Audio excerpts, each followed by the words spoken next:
Kozhikode Samoothiri higher secondary school ജീവനക്കാർക്ക് യുവാക്കളുടെ മർദ്ദനം.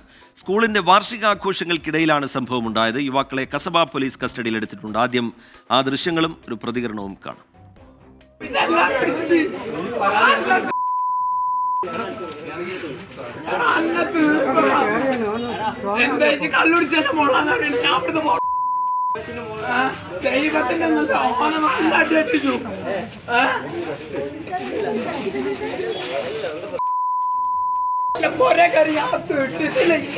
ഞങ്ങൾ ആനുവൽ ഡേ ആയിരുന്നു ഇന്ന്, വാർഷികാഘോഷം സ്കൂളിൻ്റെ. അപ്പോൾ വൈകുന്നേരം 5:30 മണിയാകുമ്പോൾ വൈൻഡപ്പാണ്. വൈൻഡപ്പിൻ്റെ സമയത്ത് കുറച്ച് അതിൻ്റെ ഒരു കുട്ടിക്കലാശം ഉണ്ടല്ലോ, ആ സമയത്ത് കുറച്ച് ഡാൻസും പാട്ടൊക്കെ കുട്ടികൾ പഠിക്കുന്നുണ്ട്.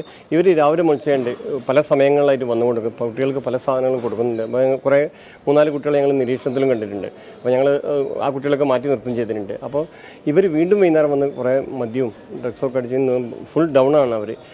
സെക്യൂരിറ്റി പറഞ്ഞ് കയറാൻ പറ്റില്ലാന്ന്, ഹോളിൻ്റെ ഉള്ളിൽ അതിക്രമിച്ച് കയറാൻ നോക്കി സ്കൂളിൻ്റെ കോമ്പൗണ്ടിൽ വന്നതിന് ശേഷം. അപ്പോൾ ഹോളിൻ്റെ ഉള്ളിൽ കയറാൻ പറ്റില്ലാന്നപ്പോൾ ഇങ്ങനെ അടിച്ച് വിട്ടു. അപ്പോൾ അത് ഞങ്ങൾ കണ്ടുകൊണ്ട് ഞങ്ങൾ ഓടിയെത്തുന്നത് പിടിക്കുമ്പോൾ ഞങ്ങൾ അടിച്ചറിഞ്ഞു. അതാ സംഭവം ഉണ്ടായിരുന്നു.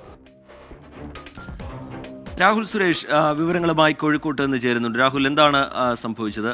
സ്കൂൾ അധികൃതർ അത് വിശദീകരിക്കുന്നുണ്ട്. അതിൻ്റെ കൂടുതൽ വിശദാംശങ്ങൾ എങ്ങനെയാണ്? ഇവർ മദ്യത്തിൻ്റെയോ മറ്റെന്തെങ്കിലുമൊക്കെയോ ലഹരിയിലായിരുന്നു എന്നുള്ള കാര്യം ആ ജീവനക്കാർ പറയുന്നുണ്ട്. എന്താണ് സംഭവിച്ചത്? പോലീസിന്റെ ഈ വിഷയത്തിലുള്ള ഇടപെടൽ എങ്ങനെയാണ്? തുടർ നടപടി?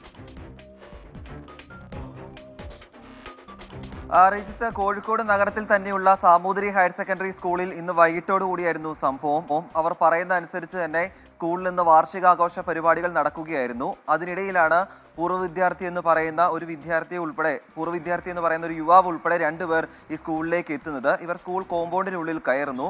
തുടർന്ന് ഈ ഡാൻസ് നടക്കുന്ന ഹാളിലേക്ക് കയറാൻ ഇവർ മുന്നോട്ട് പോകുകയായിരുന്നു. അപ്പോഴാണ് സെക്യൂരിറ്റി ജീവനക്കാരനായിട്ടുള്ള ചന്ദ്രൻ ഇവരെ തടയുന്നത്. അതിന് പിന്നാലെ ഈ ചന്ദ്രനെ ഈ 2 യുവാക്കളും ചേർന്ന് മർദ്ദിച്ചു. മർദ്ദനത്തിൽ ഈ ചന്ദ്രൻ നിലത്ത് വീഴുകയും ചെയ്തു. പിന്നാലെയാണ് PTA പ്രസിഡന്റായിട്ടുള്ള CK വിജയനും ഒപ്പം തന്നെ ഓഫീസ് സ്റ്റാഫായിട്ടുള്ള രഞ്ജുവും ഇവിടേക്ക് എത്തുകയും ചെയ്യുന്നത്.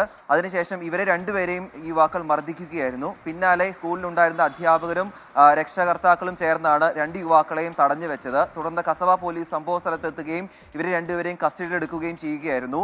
പരിക്കേറ്റ 3 പേരും ഇപ്പോൾ ബീച്ച് ആശുപത്രിയിൽ ചികിത്സ തേടിയിട്ടുണ്ട്. ഇവർ പറയുന്ന അനുസരിച്ച് തന്നെ മദ്യം ഉൾപ്പെടെയുള്ള ലഹരി വസ്തുക്കൾ ഇവർ ഉപയോഗിച്ചിരുന്നു എന്നാണ് പറയുന്നത്. അതുകൊണ്ട് പോലീസിന്റെ ഭാഗത്തു നിന്നും ഈ പരിശോധനകൾ ഇപ്പോൾ നടന്നു വരികയാണ്. സ്കൂൾ അധികൃതർ പോലീസിൽ പരാതി നൽകിയിട്ടുണ്ട്. അതുകൊണ്ട് തന്നെ അറസ്റ്റ് ഉൾപ്പെടെയുള്ള നടപടിക്രമങ്ങളിലേക്ക് കടക്കുമെന്നാണ് നമുക്ക് ലഭ്യമാകുന്ന വിവരം.